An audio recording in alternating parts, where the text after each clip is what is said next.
Okay. No, that was just the compare contrast. You could, if you were doing compare contrast, you could have your subject, okay? Let's say. Oh, yeah, that was a stupid question, sorry. You understand what you're, okay, Yes. okay. I do want you to pay attention though to the introduction and the conclusion template. Okay, let's look really quickly. We already looked at the introduction. That's pretty much the same as the other one. Let's look at the conclusion for a second. Where does your thesis typically come in your introduction paragraph? In your introduction paragraph. It's your last sentence. When you get to your conclusion paragraph, the very first sentence of your conclusion paragraph should be revisiting your thesis. You can use very similar to this same methodology of repeating and reflecting, changing the sentence a little bit, repeating and reflecting words to accomplish that. Okay? There's no reason why you can't do that, but you need to make sure you clearly are restating in some way your thesis. What you don't want to do is copy and paste it. I better not see the same sentence starting your conclusion that ended your introduction. Okay? You're going to say a little different, and you're going to say, what have you proved? What have you talked about? So you're going to go ahead, at this point, you have stated your thesis in your introduction. You went through this massive paper, given all of these points that point back to your thesis. Now, tell me why I care. Now, flesh that thesis out. Go back and revisit some of your points, especially some of your more profound points. Okay? Maybe you state what you believe without saying, I think that. You would state it as a fact.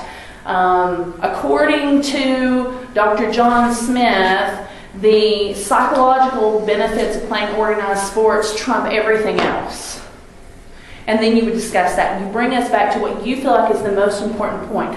The most important point about North Korea. And the most beneficial reason why someone would do trade school. You can even, Sarah, go back and say, here are all the problems with depression. Here's how we fix it. Okay? So you could even go through that way because you're presenting a problem. Then, for your paper, it would be very beneficial. I'm not telling you you have to do it this way. Very beneficial to state, okay, here's the things that we need to do for our students. Here's the things we need to do. I mean, tell me what to do as a parent. What do I need to do to fix my teenagers? Can you write me a whole paper on that? Can anybody write me a paper on that? Y'all are going to tell me to leave them alone, aren't you? What you're going to tell me? I told Jonathan, I'll tell you, it's funny. My youngest son, who's 13, is bigger than I am. He weighs more than I do. He's taller. I mean, he's a stout boy. He's not fat, but he's stout. I said to him the other day, he was messing around with something, and we were kind of joking. I said, Blake, are you scared of me? He goes, no. I'm like, huh. That's interesting. We need to fix that. Somewhere in the past year, since he got to be bigger than me, he has lost his fear of me. Any of y'all that have known me for very long know that that's pretty stupid on his part. But I'm like, seriously? Are y'all still afraid of your mama? Are you still afraid of your mama? Mm-hmm. Are you still... What is wrong with my kid? No, because you scare me. Jada, are you... That's scary. I'm sorry. I'm not mean. Okay. Now go back to my little hole in the wall. I scared you. I was afraid that I was scared. Hannah Grace, when she started taking my classes, I thought, I'm going to break her. She's so sweet that she's going to like, go home and go, Mama, that mean woman, you can't make me go back. I didn't. She kept coming back. Okay, so application of your arguments is so what? Remember, but even though this is not a persuasive paper, your conclusion needs to be strong. It does not need to be your afterthought that you just throw on the paper to get the paper done. It needs to be strong. This is your last opportunity to communicate with your reader. All of y'all like to argue. I know you do. I know that you argue with your siblings. I know that you probably argue with your parents some. Here's the deal. You want the last word, am I right? Does anybody here not want the last word? See, I always need the last word, even if I'm yelling it as they're walking upstairs. The way I think about it when I do informative essays, no one remembers the middle of movies. They only remember the beginning and the That is a very true statement. Okay, this is your chance to finish up strong. Okay, your final impact. One good place I always suggest, and it doesn't say this on here, it says you're going to try to leave them with an emotional impact of your topic. Remember your attention getter? That is a good place to pull it back around to a similar idea. Especially like, let's say you use a sports anecdote, a personal, or maybe even it's a story of Michael Jordan. Did you know that Michael Jordan was cut from his high school basketball team? Did you know that? Yes. I mean, he's the GOAT. I found out the other day what the GOAT means. I didn't know that. Are you laughing at me? Like everybody in this room knows what the GOAT means? Yes. Seriously? I'm like the only person on the planet. Do you know what it means, Hannah? It means the greatest of all time. But I'm like, I asked my husband, I said, why do they call him the GOAT? I never heard them call him a goat. I said, a goat? He laughed at me. It's okay.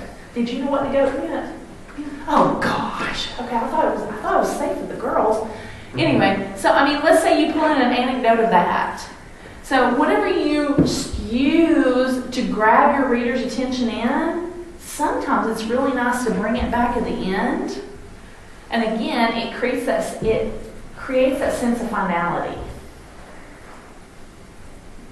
Especially if you open the anecdotal. Okay? Do you have any questions on outlining? Because that's what you're going to be doing this week, is you're going to be outlining. Do you have questions? Do you want us to also do introduction and conclusions, or just 5 paragraphs this week? That's a good question. When does it sound syllabus? No, complete outline. The whole thing outlined. Okay. Yes, ma'am. With that one topic that I was talking about, where I have the two kind of subtopics kind of that topic, Yes. can I have a paragraph for each, or does it all need to be one paragraph? You can have a paragraph for each, but remember, I'm still limiting you as far as how many body paragraphs you have. So if you're going to dedicate that much, you're really going to have to pare that list down. Okay? So how many did you have? 13? Well, that was including the two subtopics. I know, but that's 13. But if you're going to do a paragraph for each one of those, you're still limited in how many body paragraphs you're allowed to have. So you would have to, either way, and the only way you wouldn't have to limit it quite as much is if you included those two subtopics actually within one body paragraph.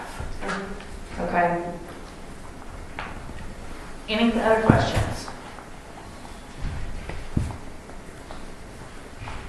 Does everybody have all, excluding James, does everybody have all of their research done?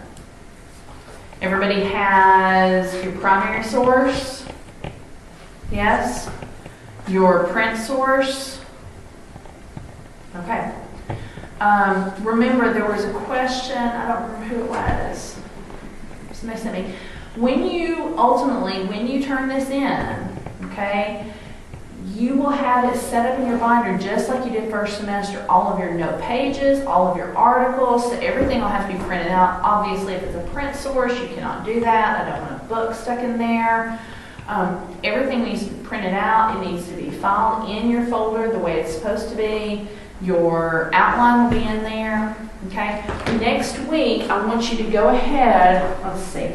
I want you to bring your whole outline. What we're going to do next week, the entire class is going to be spent me going over outlines with people. Okay? Making suggestions, making sure I understand it. Okay? If you want to bring your computer so you can be working on something while I'm conversating with the other people, then go ahead and do that. Okay, because we're not going over a lesson next week in here. We're doing that. We're doing the Snowflower book.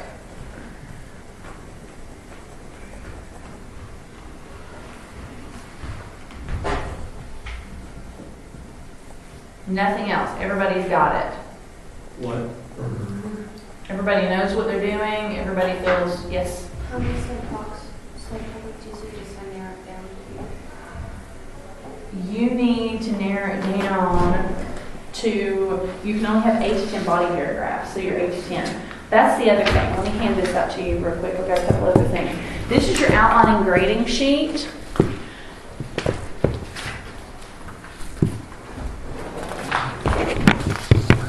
And then we'll look at one more thing in the book with you.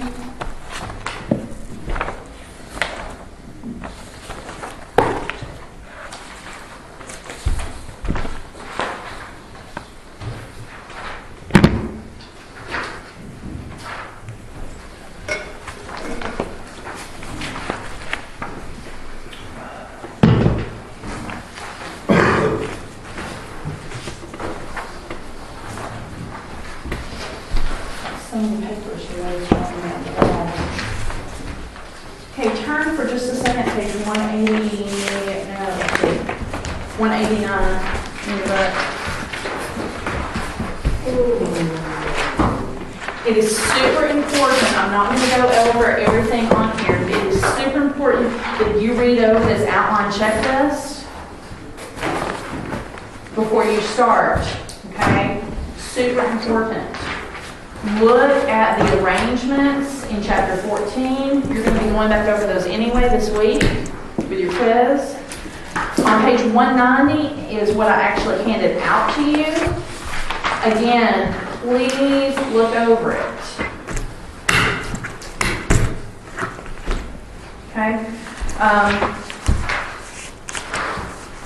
Page 191 is something, remember that when you start, we're going to start writing it the following week, but remember that there will be elements, we're not going to go back over every single element that you've got to remember for your papers, okay? Some of you really struggled with your works cited page on the first paper.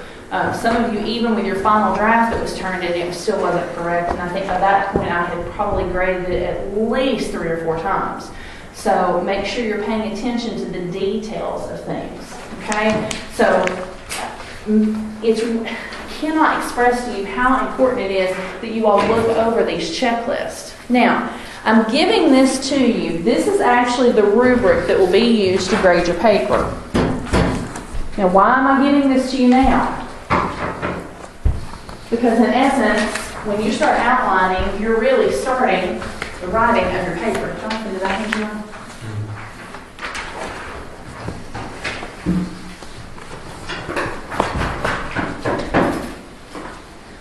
This is a little bit different from what's going to be in the book. But I feel like that you need to make sure that you have these in your possession so that as you're even outlining it, you can look and say, okay, I've got to remember that I need this. My ideas have got to be clear and complete.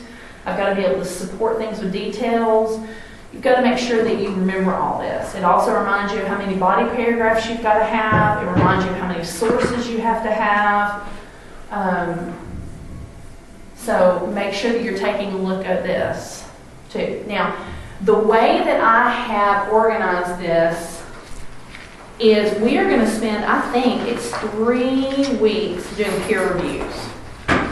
Now, I always like to take feedback from the students. My daughter initially said, Mom, you don't want to do that many weeks of peer reviews. She said peer reviews are absolutely useless. But my understanding was that when she did peer reviews, she didn't have a checklist to go by. Meaning, when you do peer reviews of each other's papers, you're going to have the same rubric. Okay? You're going to be using the rubric. I want to know, because I can't change things, I want to know, honestly, what benefits or what negatives you see from doing peer reviews. I was saying negatives from doing peer reviews. Okay? I mean, if anything, it just gives an outside look, just make sure that you're still on track, making sure that it's not persuasive, just another pair of eyes looking over and making sure that you're on track. You're not going to hurt my feelings if you have negative. The only thing it wouldn't work for is a persuasive essay, because you're arguing something, so there's something that would really contribute to that. But for an informative, it probably is a good outside opinion. Okay, and whether or not you're being informative or not. okay. I would say that even if the person reviewing your paper on a persuasive essay is of the opposite opinion, I would still say if your argument can't hold up against them, then maybe you should reconsider your argument. Maybe. I see benefits though, even of the people who are doing the peer reviews. Do you see what I'm saying? All the benefits you all have brought up at this point are of being the recipient of. But I think too though, in theory, and teachers have lots of good ideas sometimes that don't work out the way that we want them to work out. Do you understand what I'm saying? But in theory, I would think that as you all are reading each other's papers, as you're doing that, then you're also being able to recognize elements within the paper that then you may be able to say, oh, I didn't do that well in mine. Or, oh, okay, now I see something I need to change in mine. It will remind you of something in your own paper as you are editing other people's. Okay?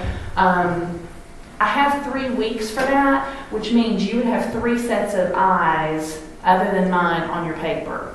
Okay? I know some of you feel less than confident about actually being the one to review somebody else's paper.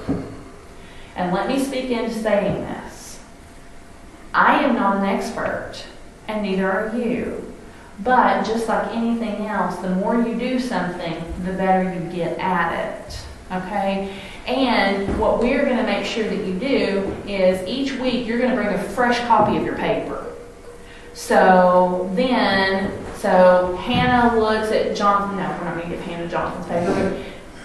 Hannah looks at Sarah's paper 1 week. She makes notes on the rubric. She makes notes on the paper. Sarah takes that back home. Then Sarah brings a brand new copy the next week, and James gets it. And James goes through and does all those things. So then she has 3 copies. Well, that also, if you have 3 copies, if only one person said that your conclusion didn't make sense, chances are maybe that person just didn't understand it. But if you have 3 different people saying, your conclusion was confusing to me, then that tells Sarah, I need to fix my conclusion.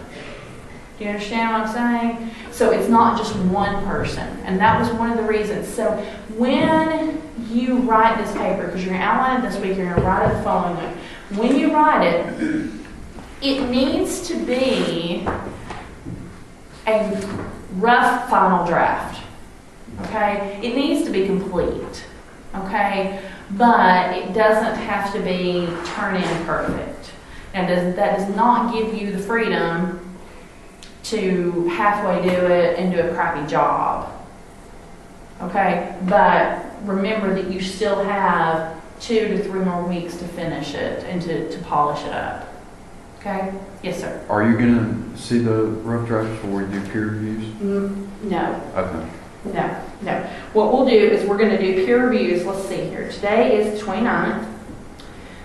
Actually, you'll have 2 weeks to write your paper before you bring it in. Okay? So you'll have it outlined next Monday. Then your first copy to bring in won't be until the 19th of February. So they'll give you 2 full weeks, okay, to actually write it. Then you're going to bring it in. Then we'll start peer reviews the 19th, the 26th. And then we have 2 weeks off, and so we'll have it on the 19th again. That actually reminds me of something.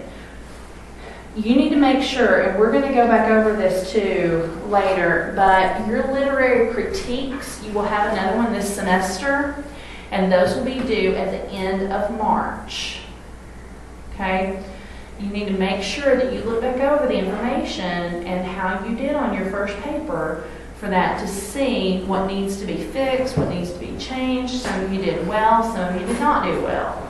So you need to make sure that you're looking at that. At that point, you will have the choice of I Am Malala, you will have Art of War, and you will have Snowflower and the Secret Fan to choose from.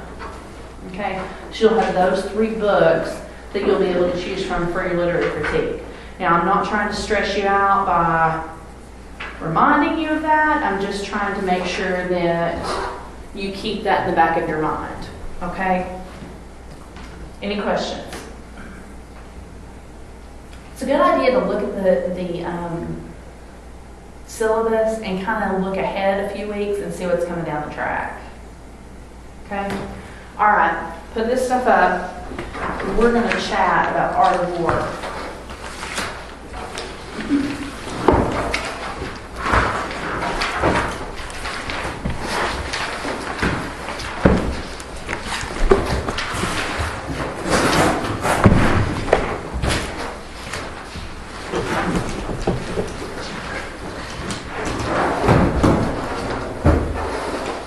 Everybody's going to turn their art of war book into me today to take home to take the invitations. Did you get their fix-it score? I can do it. I just want to sit it to the side. Okay. I can do If that. you want to sit it to the side, there were a couple of you that, I don't know, somehow we got behind. You all just finished week 21 and fixed it, correct? Somehow we got behind on grading it, so make sure that you got that out.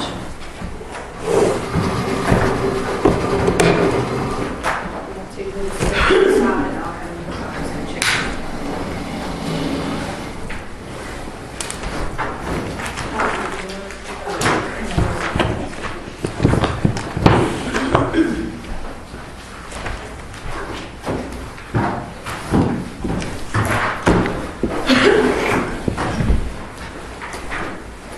I cleaned all of these tables and chairs when I came in this morning, and if I get sick, I'm gonna blame you all.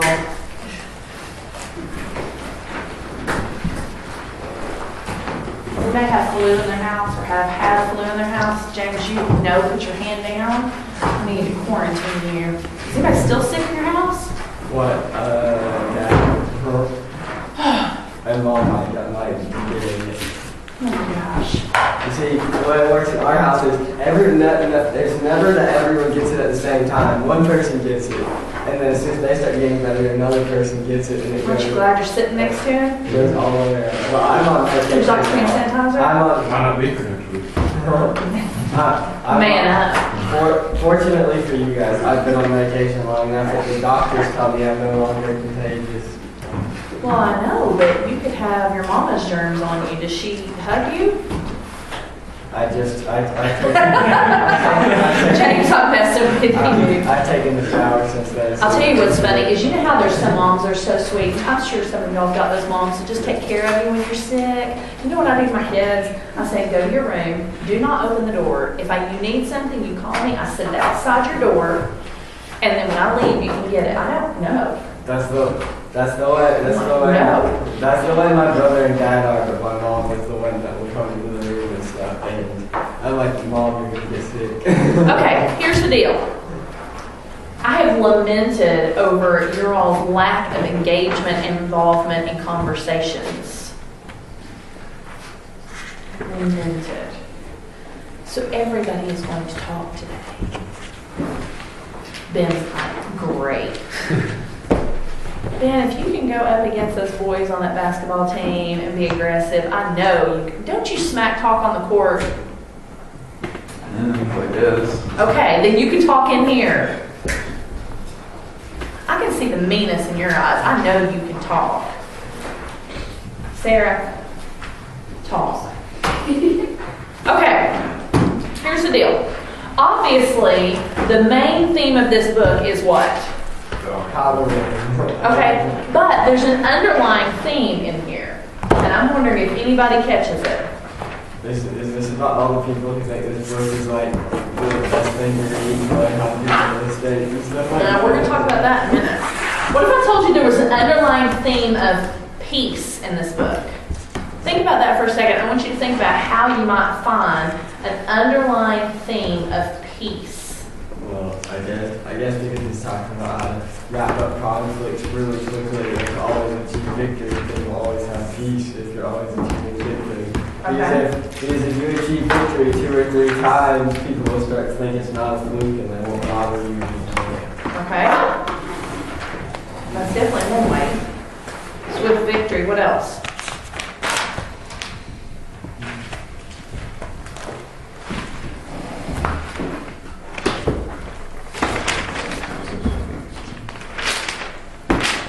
you have like a really good army, and you have peace that you won't be like overtaken by anybody.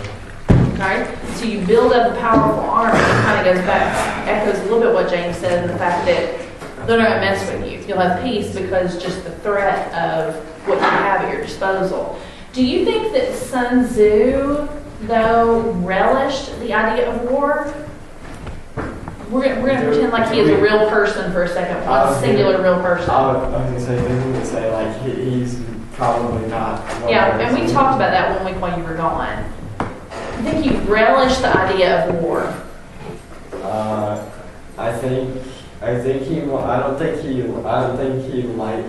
he was huge on war because he says stuff about not attacking for no reason and that kind of stuff. So when he's talking about strategy, he more talks about ways to exploit the enemy's attacks than to go on the offensive yourself and that kind of thing. It almost seems like to me when I'm reading the book that Sun Tzu kind of thinks a defensive war is the best kind of war to win. Defensive. And when I say that, I mean that the other side attacked first, kind of thing.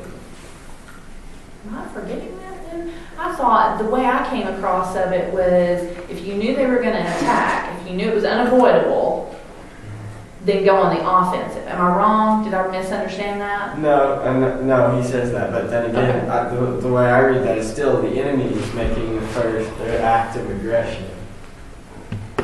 Okay, I get what you're saying. Which would lead to it being a definitive situation. Yes. Okay, gotcha. Even if the first act of aggression is just like a failed peace talk or whatever, it's still the enemy is making the first act of aggression, not you. You're not the one who's making the war. Your country, he said, it shouldn't be the one making the war unavoidable. Right. Okay, he studies war scientifically. How would you support that statement? The Sun Tzu attacks war scientifically. Well, I mean, Somebody other than James, I'm going to silence you for a second. Because Sarah has a lot to say, and so does Jordan. They're just waiting. So how does Sun Tzu approach war scientifically?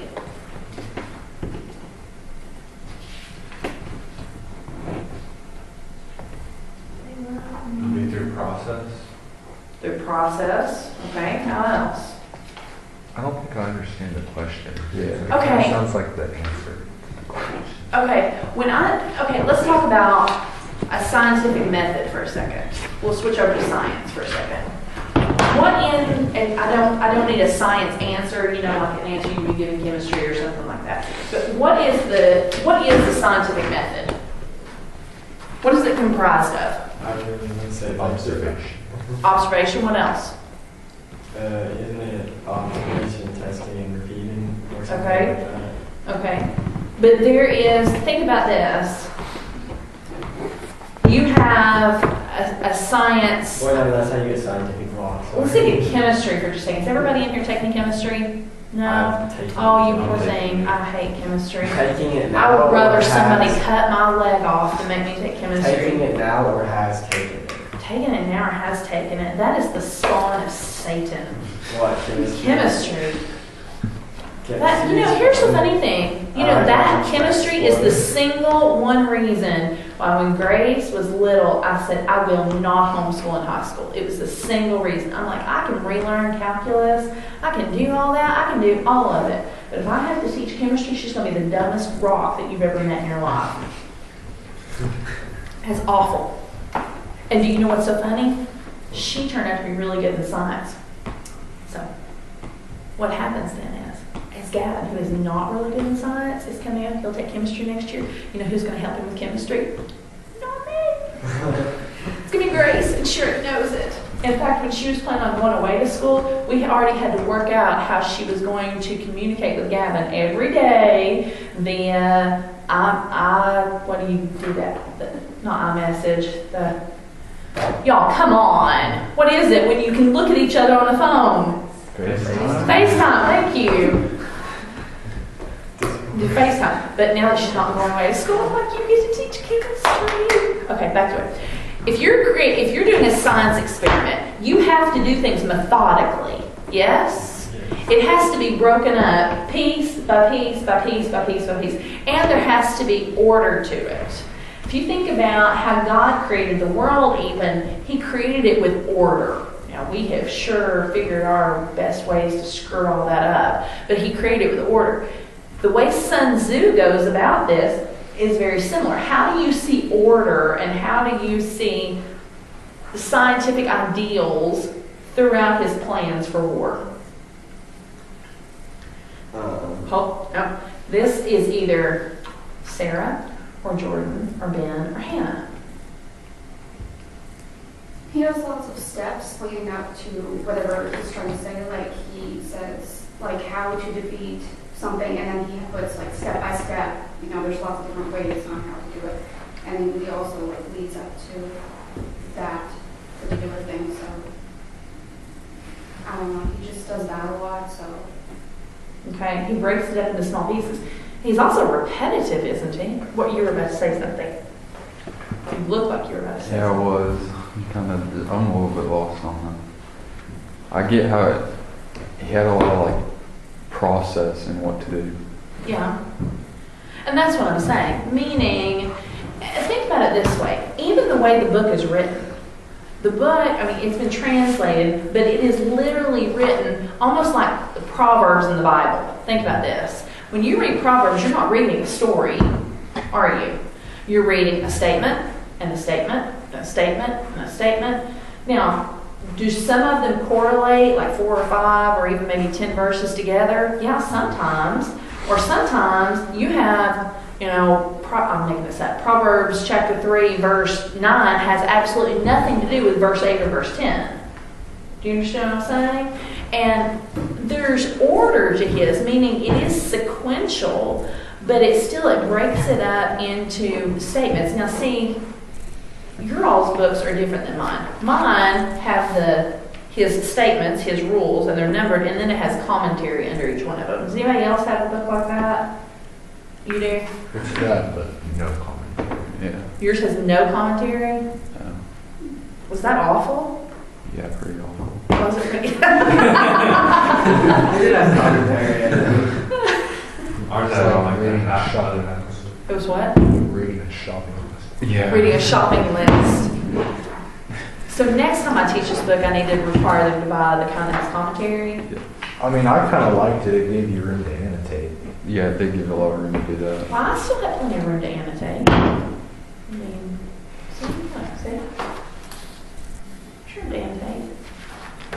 You didn't have to read as much as I did, though, either. Okay. I still thought it was very interesting, though, even though it was less, because it gave you a chance to think about it yourself instead of reading someone else's thoughts about it, kind of. Is the way I look at it. When it lacks the commentary, it gives you a chance to think about it for yourself. True. Okay, I want you to explain this statement. I'm going to read a statement, and then you have to explain it to me. So now we're down to Hannah has not answered. Jordan is at least, Josh, you said something, didn't you? Hannah, you get to be the first one to explain this. Congratulations. Defeating the enemy without battle requires greater skill than winning on the battlefield. Let me read it again. Defeating the enemy without battle requires greater skill than winning on the battlefield.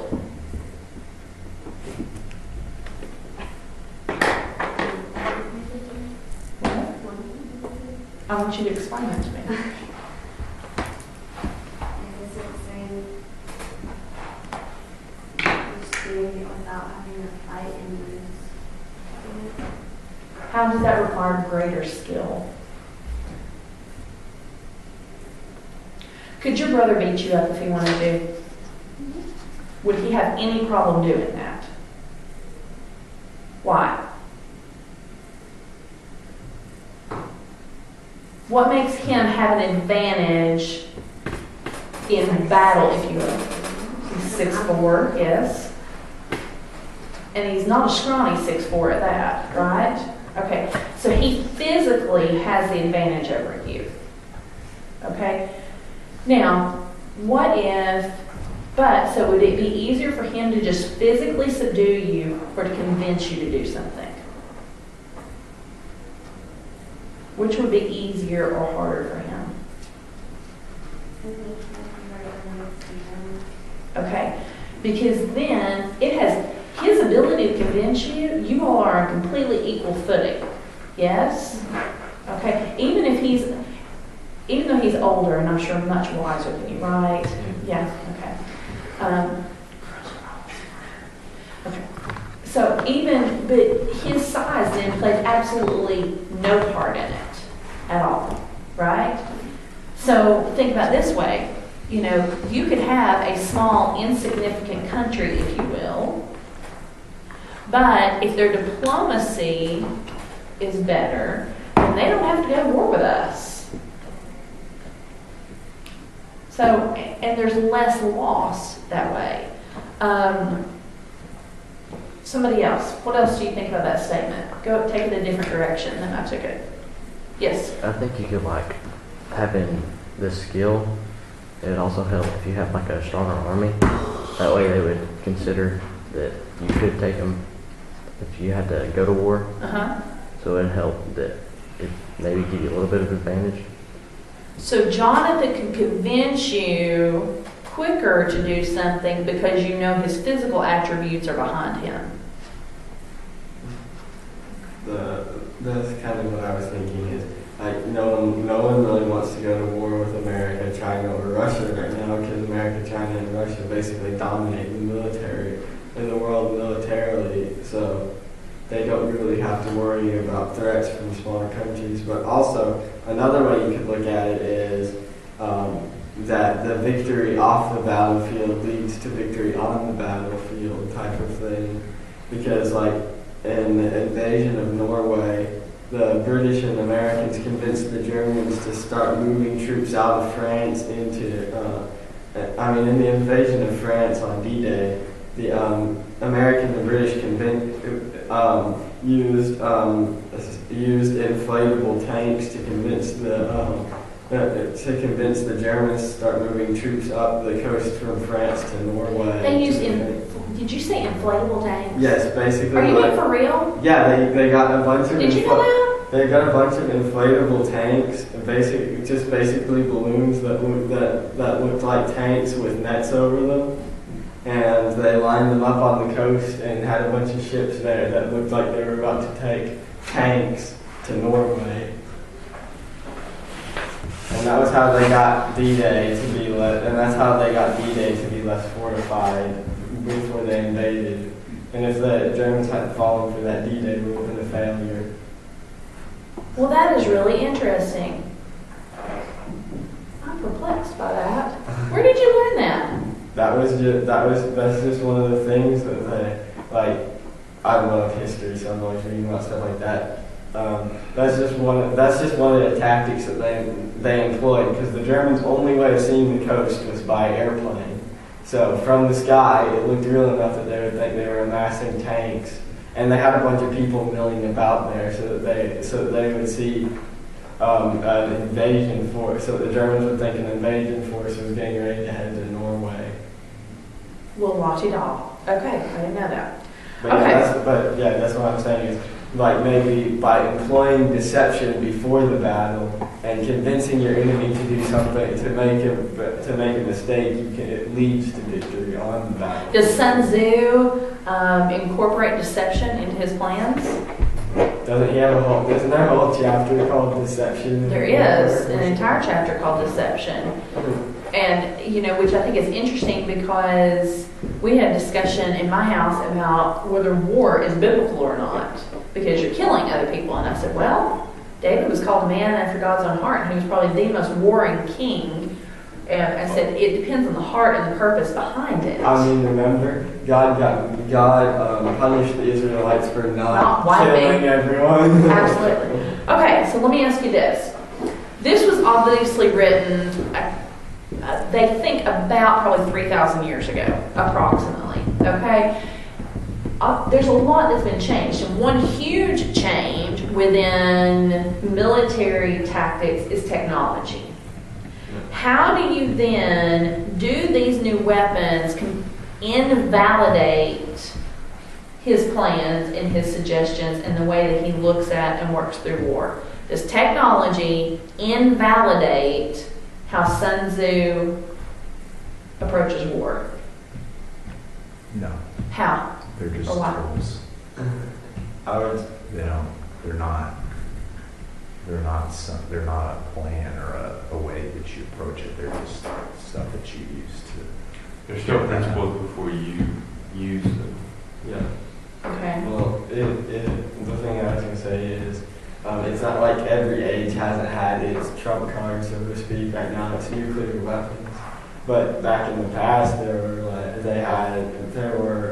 guns. When guns first came about, that was the trump card that was going to change the way that wars were fought, and it didn't really.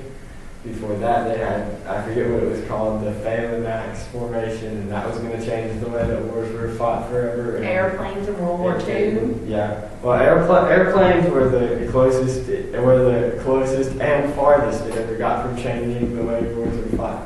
Because airplanes were basically just treated as horses that could fly. As far as the way they were utilized in war, airplanes are just the modern version of horses, basically. Horses that can fly. Okay. But when you think about it, that's the way they're utilized, because cavalry was used for frontal attacks and to strike where the enemy couldn't strike back, because the horses were faster than the men, so they really couldn't be attacked when they were on horses. What other places in life or in situation other than war could the principles in this book be applied to? Somebody other than James?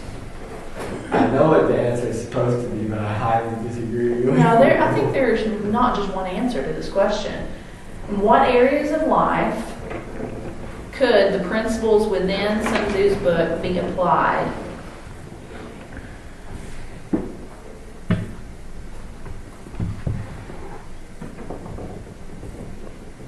I'm not saying, okay, let me put this addendum here. I'm not saying it's right or wrong, okay? They could be applied sinfully, but what ways could these principles be applied? Could use them on people. How so? Like one of the things he talked about was hit them like when they least expect it, so attack them when they're weak. Sports? Could it be used, when you say attack them when they're weak, can you give me an example? Obviously a made up example. I know you would never do that to anybody, like a sibling or anything. But give me an example. Like somebody you don't like and they're like mad or something, Okay? you could just mess with them more and more. That way they just tore up even more. Okay. Talking about deception stuff, you have a plan for trickery. Use that one. Okay.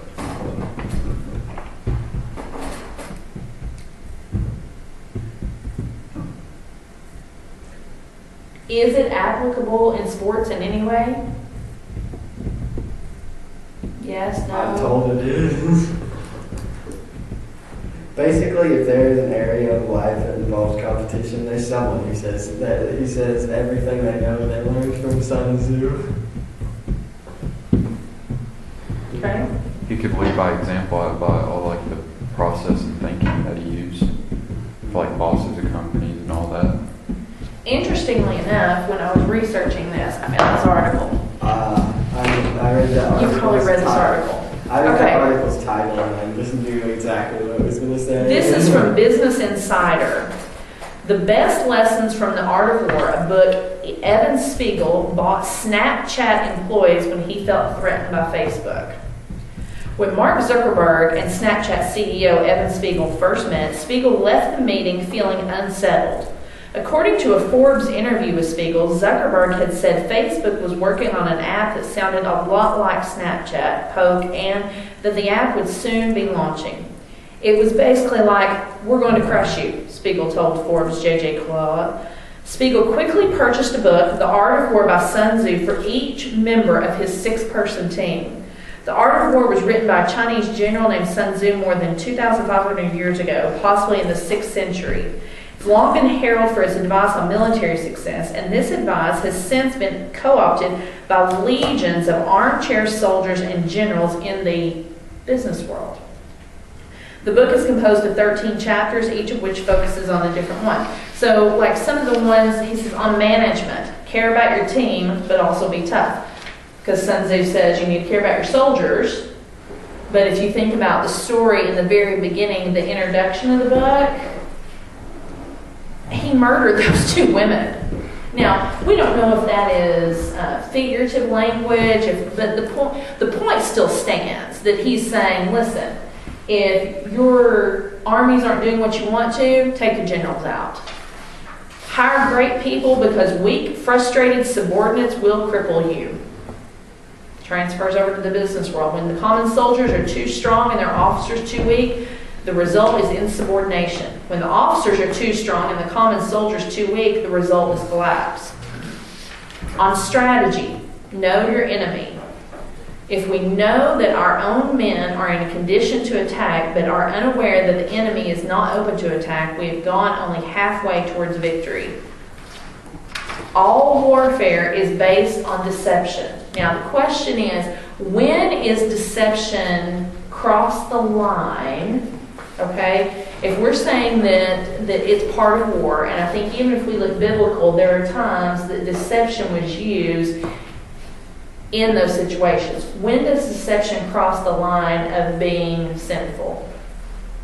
I would say when you outright tell them something and then don't do it. But if you just let them say, if you just let them think what they want to think.